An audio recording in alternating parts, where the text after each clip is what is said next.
The United States of America is the greatest country on earth, the land of the free, home of the brave. The only place where you can get a massive discount on a mattress on a random Monday in February. We can! We will! We must!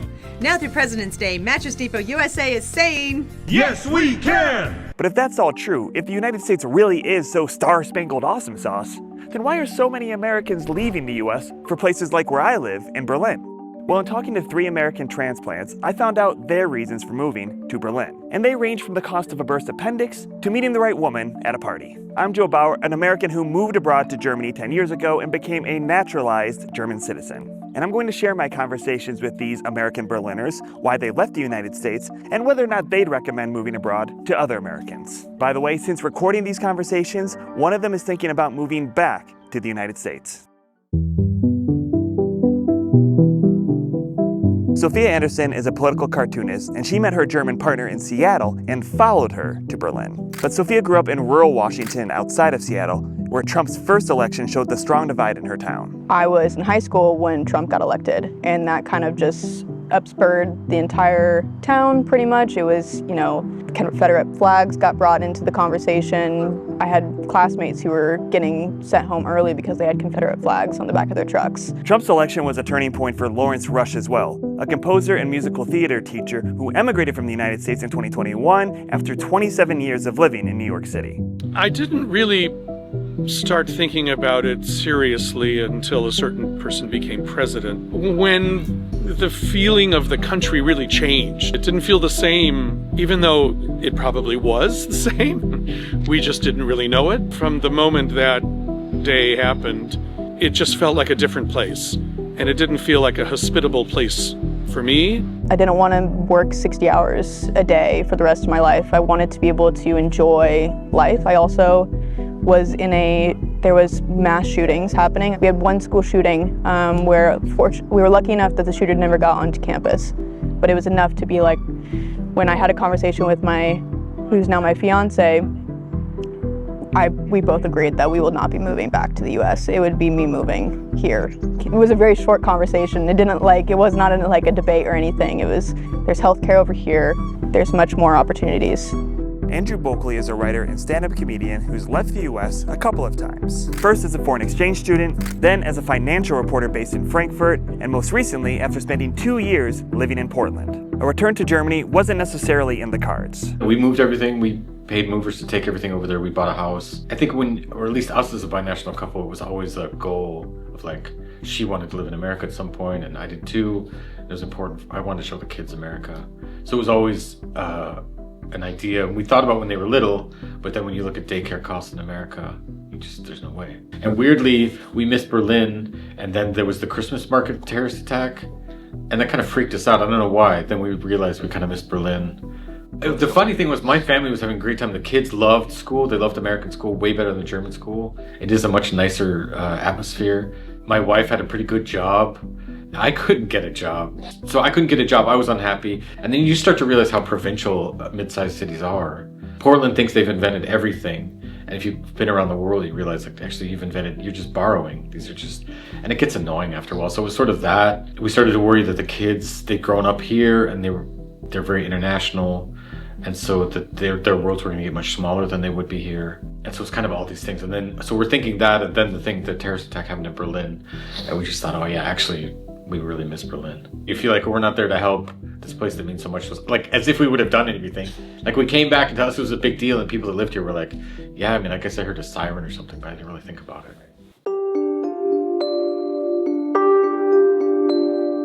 For many Americans, whether they move abroad or stay, there comes a moment where they realize that the story they've been told about the United States is just that, a story. And one filled with self-aggrandizing mythology that conveniently skips over the uncomfortable details. Native American ethnic cleansing, and skips right to the cool stuff like, hey, we went to the moon, remember that? That was pretty cool, right?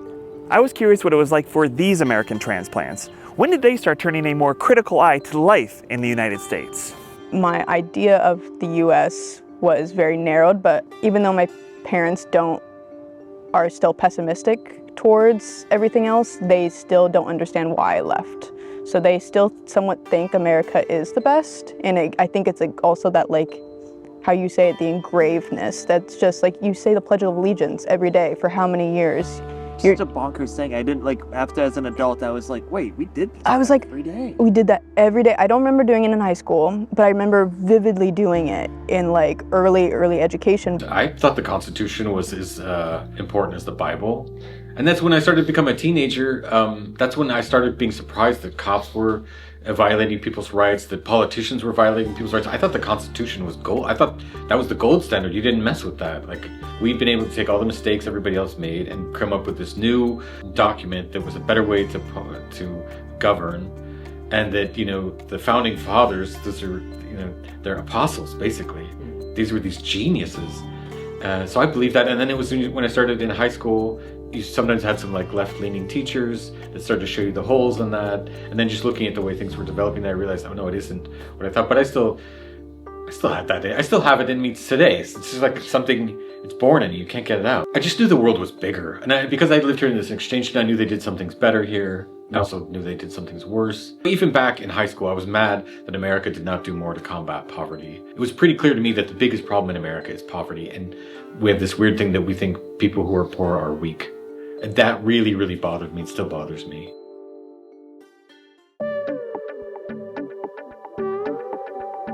For the first time in recorded history, more Americans moved to Europe last year than Europeans to the United States. Berlin has been and remains one of the most popular landing points for Americans moving to Europe.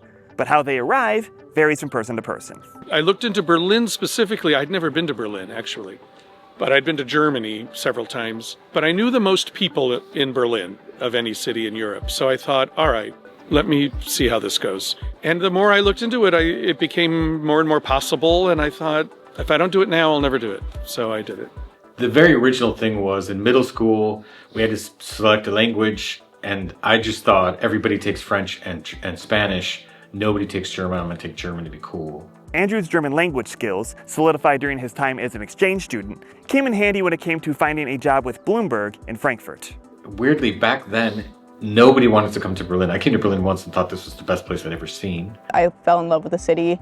It's the public transportation, it's the way that people, it's more international. Even though I grew up in a city that was very international, it feels kind of like a crossroads between countries, and like it feels like I'm at, instead of Seattle, like I'm in cities in the US, it feels like a port almost. But with Berlin, it feels like there's so many people are coming through constantly and people are leaving. And I kind of love that in terms of how I view the world now. And I kind of want to experience as many cultures as possible. And I want that for my future family. And I want to kind of have more of a balanced life. What I do like is life is just much calmer here, you know, and it's funny when I go to the little towns that I teach in, the teachers say, so how do you like Berlin? And I said, oh, it's like living in the country for me from New York. And they're like, to them, Berlin is the big city, you know. I loved it. When I came here, it was like, when can I come back? I just really vibed with the culture, the food. I love food. I like architecture, nature, the different languages. It was just all so interesting to me.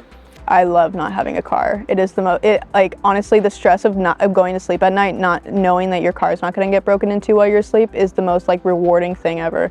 I can't tell you how many times that I'm like, oh, I don't have a car. I'm not expecting a bill in the mail to pay the car. The gas alone, oh my God, I paid the 50 euro ticket and it honestly I'm like, I will pay 50 euros any day to save me from the stress. I'll pay 50 euros a day to not have a car.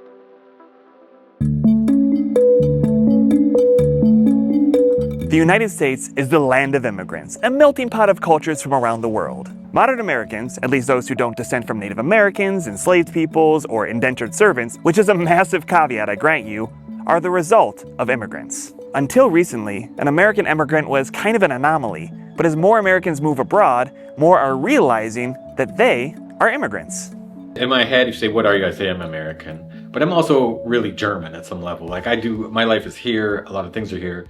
That was probably the biggest cultural shock, was being the immigrant, especially when it filling out applications for things. Like I'm not there. I don't have like the certain documents to be considered like I'm a citizen, you know? It doesn't always dawn on me that I'm an immigrant.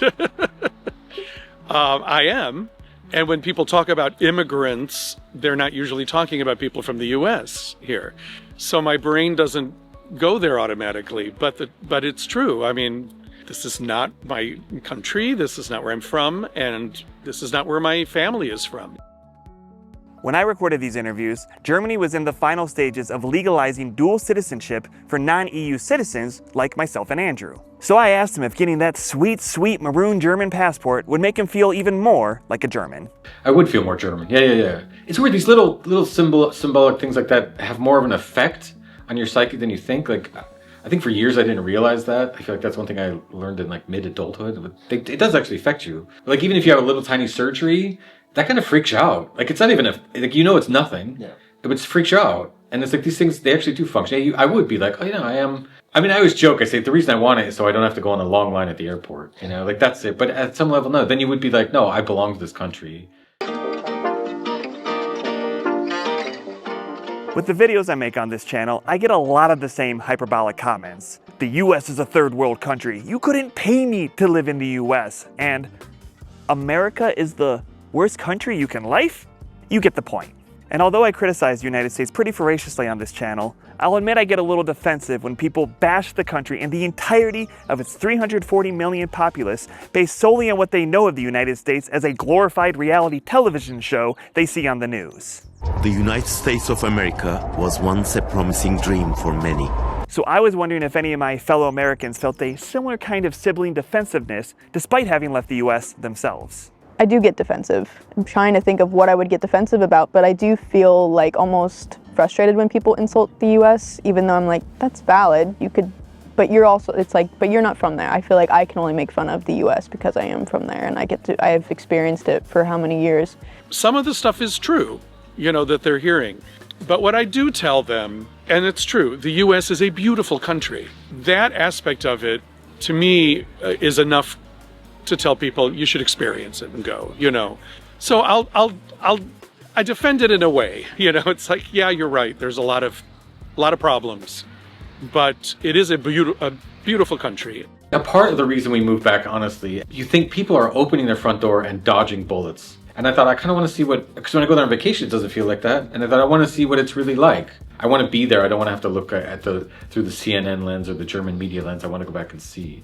That's a really good point, is like the sibling thing. I feel, specifically because my fiance has only lived in the US for a short period, even though she did live there. She can't really relate to knowing how I know the US in a similar way, so she always usually doesn't defend the US when I'm in conversation, and I kind of feel defensive, even though I'm like, yeah, the US is not great, but we still I feel like we support one another, and I feel like we're very good at activism. There's a lot of bad to the good, but there's always somewhat of a balance, and we just sometimes look at the bad parts more so, and again, they're better for television, the bad parts. But I still do think, no, America's done a lot, right? And there's an hour a day where I think, why do I live here, not Portland?